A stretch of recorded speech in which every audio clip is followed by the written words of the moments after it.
We're here with part 3 of the course of VXR forging. You guys are absolutely loving this content, so we've had so many messages asking about these forges as well, and we can actually offer them at such a competitive price, which you guys are absolutely surprised by. But again, once we've done quite a lot of these courses, it's not just the course of D we can do the course E as well. We've had requests for other cars as well, like the Fiesta ST180, the EcoBoost. So there's a lot of interest in these forgings. We can actually do them all because, again, we do have the trade account with Rosner, so we can get all the appropriate stuff. We can also advise you on what you need to do if you wanted to go bigger power. We can also supply the uprated clutches as well to deal with that power. So with this rebuild, we're going to use this part to start literally explaining a few bits and cleaning a few bits up. I'm going to pass you on to Jack, and he's just going to explain exactly what he's going to clean up. So we're going to be cleaning the cams, the crank, the buckets, and all the other engineered turbos and the block to make sure everything goes back together properly, how it should, with fresh oil.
So there you just saw me and Jack measuring the bores with the bore gauge. Now we did say previously that we was going to make sure that we covered every single avenue and make sure that all the bores are within the tolerances that they need. Now with the naked eye you can't really tell if it does need a bore unless you can actually see the scores like we mentioned previously on the other video on part 2.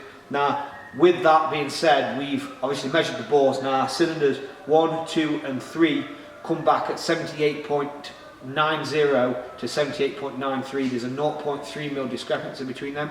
However, the 4th cylinder on this, which again you couldn't tell this with the naked eye because there was no scorch marks, that comes back at 79.06mm. So that is quite a big difference, isn't it really? So what's happened there is over time the 4th cylinder has been wearing away, but it's got to a point where we are going to have to rebore it because again with getting the piston ring does take up certain circumference, doesn't it, and does fill a gap. However, if we was to order the 79mm pistons, which they aren't usually 79mm, and this bore is 79.6mm, then it could, 79.06mm, then there is that chance, that a very small chance that won't fit.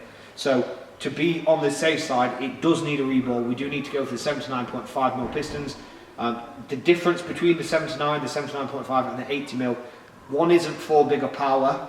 We've spoke to Rosner on this and just double checked this, haven't we, as well. There is no difference between them except the size. So these are to allow if a rebore is needed. If the bore is scored that much that it needs to be rebored to 81mm, for example, or 80.5mm, it's going to be very difficult to forge that engine without getting another block, isn't it, basically? So with that being said, we're going to obviously let the customer know that it does need a rebore. Unfortunately, sometimes it does go this way. Again, with the naked eye, everything can look perfectly fine. You can see the cross hatchings, but then over time something can wear away, and the minute numbers that we're talking about is that minute, and you can't see that with the naked eye unless you physically properly measure that. And it's a good job we did, because without doing this, and if you did go for the visuals and thought, okay, yeah, 79 more pistons will be fine, and then you come to it, you rebuild it, you put it all back together, and then we've got a problem. So again, double check, triple check, quadruple check, and make sure it's all right.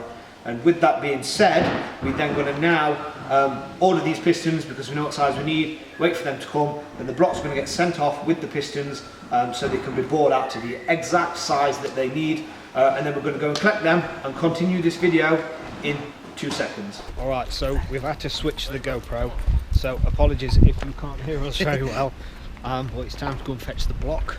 So that's what we're about to do right now. It's very moist. It's very wet. Moist. Very, very wet. So we're going in the vanmobile, and we'll see what happens. Hey Jack. Huh? Hello. Hello. Hello. So as you guys know, obviously the block, wait, safety first. The block was sent off to be rebored. So we measured all the cylinders, and the 4th cylinder was actually ovaled out. So that really gives us a sign. Whoa. Sharp. So we don't want that copyright. So the bore was actually ovaled out itself. So this really gives us a conclusion. I know it's only the one we broke down, but we was quite surprised because it had no piston 4 failure, did it? It had no piston failure at all. Not yet, but it will happen. It was going to happen, wasn't it? Like, yeah. It was slowly boring itself out to the point where it does need oversize. Like 90, I think we now realise that about 95% of the time, it will need that rebore. So I think from now on, we're just going to advise people that it may need that rebore to get through. So again, it's quite shocking really though, isn't it, to actually witness that. Like, visually it looked perfectly fine on the bore, but again, the piston itself over time had actually bored itself. Are you alright? I'm fixing Curtis's oh, okay. Again. Okay. So we was actually really surprised to find that I had bored itself out, which was quite shocking, wasn't it, when you think about it. So that gives us a bit more insight into these engines as well at the same time. So we're hoping to go and get the block now. He's obviously had that with the Wasner pistons. We are going to go through all the bits and bobs when we get back of what we are putting into this engine, the brand of stuff. We'll sort that in a minute. So we'll get to that as soon as we get back to the unit. Now we're going to have a little drive, so enjoy this little rainy cinematic of the UK. Right. Oh dear. Okay, we'll fix that when we get back.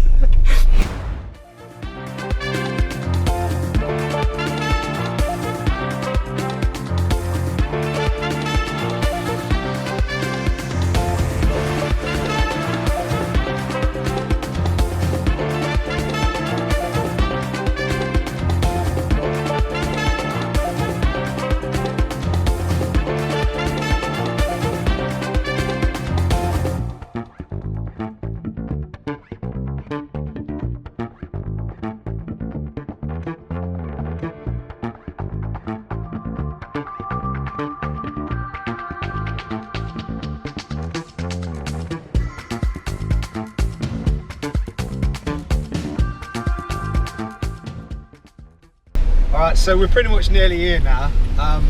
We're going to go in, get the block, get the head, get the crank as well. We didn't actually, I don't think we've shown you the crank, but the crank had a little bit of score on it, didn't it? Yeah. So we've took that down to get that polished. It did just need a polish, it didn't need anything taken off. So we can use the standard size shells, as nothing was really taken off, it was polished out. So that is a bonus. Again, Joe, what are you looking at?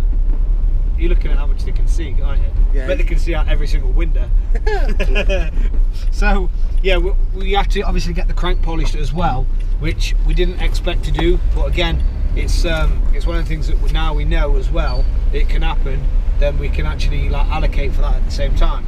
So we're pulling up to here now. We're going to see you guys when we get back to the unit, and we're going to go through the pistons and the rods and that we are actually putting in to this forged VXR. So change my mind, we're going to speak to you now. We've just picked up the crank, the block and the head. absolutely awesome price, wasn't it? Yeah. That was seriously a good price. I'm a happy person. Yeah, very good price. Obviously, we give them the pistons. So here's the Wasner pistons. This is what we use for the forging of the VXR. Now, we've been told by Wasner that these are good for 225 brake horsepower each piston. Now, again, that's what they're supposed to be made for. But again, if they'll tolerate that, I don't think they will, because I know a lot of them go at like what 400-500 roughly sometimes, don't they?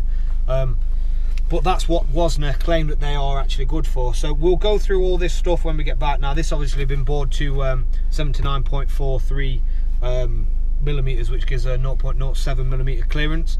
So that is roughly what the standard ones are, but they are like 78.93. So when we did measure the cylinder 1, 2 and 3, and they was fluctuating between 78.90 to 78.93, that gave the 0.07 mil clearance for the rings and stuff when they compressed and put in. So the crank is all looking really nice. Shall we show them quickly down here? It's hiding. It's sleeping. So wait, hello. So here we've got the crank. Obviously we had a scratch on one of these here, but that has obviously been all polished out. Looks all nice and swish and swanky. So why is that funny? I don't know. Swish and swanky.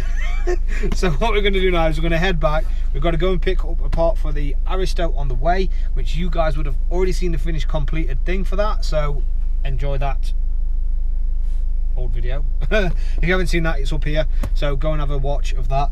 Yeah, so we're going to go back to the unit now, explain to you a few things, show you the PEC rods and stuff that we're going to use on this forge, and then the next part of this will be us putting the whole thing back together. So I did mention as well, there will be another part of this video where it's just forging a VXR in so many minutes. It's going to be all the cinematics put into one, so it looks like it's straight from the start, straight from us stripping the engine down all the way to when she's running. So enjoy that one as well when that comes out. So if you guys are liking this content, make sure you're smashing that like button, make sure you are liking it.